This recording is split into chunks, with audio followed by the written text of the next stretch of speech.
Welcome to the marvelous land of Oz. I'm Mardell, reading The Emerald City of Oz by L. Frank Baum.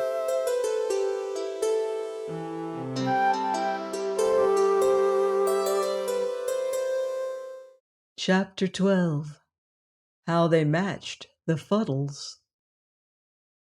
Dorothy and her fellow travelers rode away from the cut-and-clip village and followed the indistinct path as far as the signpost. Here they took the main road again and proceeded pleasantly through the pretty farming country. When evening came, they stopped at a dwelling and were joyfully welcomed and given plenty to eat and good beds for the night. Early next morning, however, they were up and eager to start, and after a good breakfast, they bade their host good-bye and climbed into the red wagon, to which the sawhorse had been hitched all night. Being made of wood, this horse never got tired, nor cared to lie down.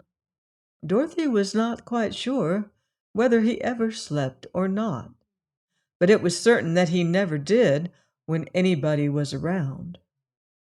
The weather is always beautiful in Oz, and this morning the air was cool and refreshing, and the sunshine brilliant and delightful. In about an hour they came to a place where another road branched off. There was a signpost here which read, "This way to Fuddlecumjig." "Oh, here's where we turn," said Dorothy, observing the sign. "What, are we going to Fuddlecumjig?" asked the Captain General. "Yes, Ozma thought we would enjoy the Fuddles. They are said to be very interesting," she replied. "No one would suspect it from their name," said Aunt Em. "Who are they, anyhow? More paper things?" "I think not," answered Dorothy, laughing. "But I can't exactly say, Aunt Em, what they are. We'll find out when we get there." "Perhaps the wizard knows," suggested Uncle Henry. "No, I've never been there before," said the wizard, "but I've often heard of Fuddlecumjig and the Fuddles, who are said to be the most peculiar people in all the land of Oz." "In what way?" asked the Shaggy Man. "I don't know, I'm sure," said the wizard. Just then, as they rode along the pretty green lane toward Fuddlecumjig, they espied a kangaroo sitting by the roadside. The poor animal had its face covered with both its front paws and was crying so bitterly that the tears coursed down its cheeks in two tiny streams and trickled across the road, where they formed a pool in a small hollow. The sawhorse stopped short at this pitiful sight, and Dorothy cried out with ready sympathy, "What's the matter, kangaroo?" "Boo-hoo-hoo-hoo," wailed the kangaroo. "I've lost my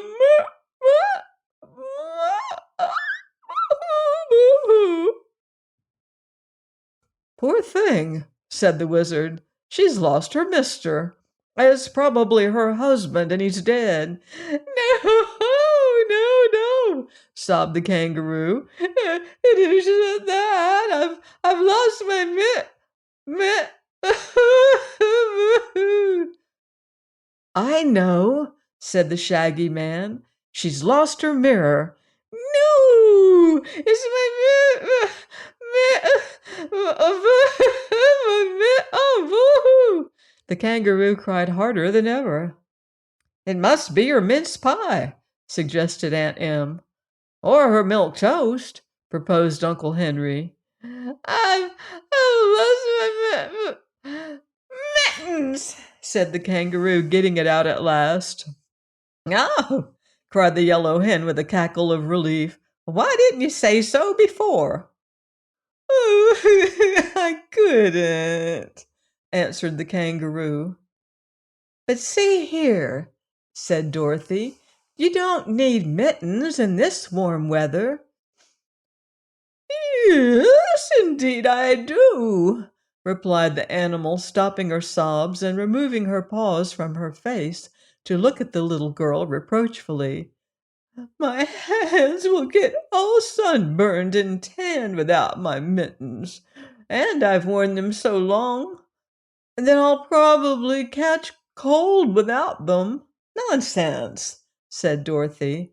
I never heard before of any kangaroo wearing mittens. Didn't you? Asked the animal as if surprised. Never, repeated the girl. And you'll probably make yourself sick if you don't stop crying. Where do you live? About 2 miles beyond Fuddlecumjig, was the answer. Grandmother Knit made me the mittens, and she's one of the Fuddles. Well, you'd better go home now, and perhaps the old lady will make you another pair, suggested Dorothy. We're on our way to Fuddlecumjig, and you may hop along beside us. So they rode on, and the kangaroo hopped beside the red wagon and seemed quickly to have forgotten her loss. By and by the wizard said to the animal, Are the Fuddles nice people? Oh, very nice, answered the kangaroo. That is, when they're properly put together, but they get dreadfully scattered and mixed up at times, and then you can't do anything with them. What do you mean by their getting scattered? Inquired Dorothy. Why, they're made in a good many small pieces, explained the kangaroo, and whenever any stranger comes near them, they have a habit of falling apart and scattering themselves around. That's when they get so dreadfully mixed, and it's a hard puzzle to put them together again. Who usually puts them together? Asked Omby Amby. Anyone who is able to match the pieces. I sometimes put Grandmother Knit together myself, because I know her so well I can tell every piece that belongs to her. Then when she's all matched, she knits for me, and that's how she made my mittens. But it took a good many days' hard knitting, and I had to put Grandmother together a good many times, because every time I came near she'd scatter herself. I should think she would get used to your coming and not be afraid, said Dorothy. It isn't that, replied the kangaroo. They're not a bit afraid when they're put together, and usually they're very jolly and pleasant. It's just a habit they have to scatter themselves, and if they didn't do it, they wouldn't be Fuddles. The travelers thought upon this quite seriously for a time, while the sawhorse continued to carry them rapidly forward. Then Aunt Em remarked, I don't see much use our visitin' these Fuddles. If we find them scattered, all we can do is sweep 'em up and go about our business. Oh, I believe we'd better go on, replied Dorothy. I'm getting hungry, and we must try to get some luncheon at Fuddlecumjig. Perhaps the food won't be scattered as badly as the people. You'll find plenty to eat there, declared the kangaroo, hopping along in big bounds because the sawhorse was going so fast. And they have a fine cook, too, if you can manage to put him together. There's the town now, just ahead of us. They looked ahead and saw a group of very pretty houses, standing in a green field, a little apart from the main road. Some Munchkins came here a few days ago and matched a lot of people together, said the kangaroo. I think they are together yet. And if you go softly without making any noise, perhaps they won't scatter. Let's try it, suggested the wizard. So they stopped the sawhorse and got out of the wagon, and after bidding good-bye to the kangaroo who hopped away home, they entered the field and very cautiously approached the group of houses. So silently did they move that soon they saw through the windows of the houses people moving around, while others were passing to and fro in the yards between the buildings. They seemed much like other people from a distance, and apparently they did not notice the little party so quietly approaching. They had almost reached the nearest house when Toto saw a large beetle crossing the path and barked loudly at it. Instantly, a wild clatter was heard from the houses and yards. Dorothy thought it sounded like a sudden hailstorm, and the visitors, knowing that caution was no longer necessary, hurried forward to see what had happened. After the clatter, an intense stillness reigned in the town. The strangers entered the first house they came to, which was also the largest, and found the floor strewn with pieces of the people who lived there. They looked much like the fragments of wood neatly painted, and were of all sorts of curious and fantastic shapes, no two pieces being in any way alike. They picked up some of these pieces and looked at them carefully. On one which Dorothy held was an eye, which looked at her pleasantly but with an interested expression, as if it wondered what she was going to do with it. Quite nearby she discovered and picked up a nose, and by matching the two pieces together, found that they were part of a face. "If I could find the mouth," she said, "this fuddle might be able to talk and tell us what to do next." "Then let us find it," replied the wizard, and so all got down on their hands and knees and began examining the scattered pieces. "I found it!" cried the Shaggy Man, and ran to Dorothy with a queer-shaped piece that had a mouth on it. But when they tried to fit it to the eye and nose, they found the parts wouldn't match together. "That mouth belongs to some other person," said Dorothy. "You see, we need a curve here and a point there to make it fit the face." "Well, it must be here someplace," declared the wizard. "So, if we search long enough, we shall find it." Dorothy fitted an ear on next, and the ear had a little patch of red hair above it. So while the others were searching for the mouth, she hunted for pieces with red hair and found several of them, which when matched to the other pieces formed the top of a man's head. She had also found the other eye and ear by the time Omby Amby in a far corner discovered the mouth. When the face was thus completed, all the parts joined together with a nicety that was astonishing. "Why, it's like a picture puzzle!" exclaimed the little girl. "Let's find the rest of him and get him all together."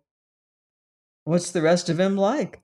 asked the wizard. "Here are some pieces of blue legs and green arms, but I don't know whether they are his or not." "Look for a white shirt and a white apron," said the head which had been put together, speaking in a rather faint voice. "I'm the cook." "Oh, thank you," said Dorothy. "It's lucky we started you first, for I'm hungry, and you can be cooking something for us to eat while we match the other folks together." It was not so very difficult, now that they had a hint as to how the man was dressed, to find the other pieces belonging to him, and as all of them now worked on the cook, trying piece after piece to see if it would fit, they finally had the cook set up complete. When he was finished, he made them a low bow and said, "I will go at once to the kitchen and prepare your dinner. You will find it something of a job to get all the fuddles together, so I advise you to begin on the Lord High Chigglewitz, whose first name is Larry. He's a bald-headed fat man and is dressed in a blue coat with brass buttons, a pink vest, and drab breeches. A piece of his left knee is missing, having been lost years ago when he scattered himself too carelessly. That makes him limp a little, but he gets along very well with half a knee. As he is the chief personage in this town of Fuddlecumjig, he will be able to welcome you and assist you with the others, so it will be best to work on him while I'm getting your dinner." "We will," said the wizard, "and thank you very much, cook, for the suggestion." Aunt Em was the first to discover a piece of the Lord High Chigglewitz. "It seems to me like a full business, this matching folks together," she remarked. But as we haven't anything to do till dinner's ready, we may as well get rid of some of this rubbish. Here, Henry, get busy and look for Larry's bald head. I've got his pink vest all right." They worked with eager interest, and Billina proved a great help to them. The yellow hen had sharp eyes and could put her head close to the various pieces that lay scattered around. She would examine the Lord High Chigglewitz and see which piece of him was the next needed, and then hunt around until she found it. So before an hour had passed, old Larry was standing complete before them. "I congratulate you, my friends," he said, speaking in a cheerful voice. "You are certainly the cleverest people who ever visited us. I was never matched together so quickly in my life. I'm considered a great puzzle, usually." "Well," said Dorothy, "there used to be a picture puzzle craze in Kansas, and so I've had some experience matching puzzles, but the pictures were flat while you were round, and that makes you harder to figure out." "Thank you, my dear," replied old Larry, greatly pleased. "I feel highly complimented. Were I not a really good puzzle, there would be no object in my scattering myself." "Why do you do it?" asked Aunt Em severely. "Why don't you behave yourself and stay put together?" The Lord High Chigglewitz seemed annoyed by this speech, but he replied politely, "Madam, you have perhaps noticed that every person has some peculiarity. Mine is to scatter myself. What your own peculiarity is, I will not venture to say. But I shall never find fault with you, whatever you do." "Now you've got your diploma, Em," said Uncle Henry with a laugh, "and I'm glad of it. This is a queer country, and we may as well take people as we find 'em." "If we did, we'd leave these folks scattered," she returned, and this retort made everybody laugh good-naturedly.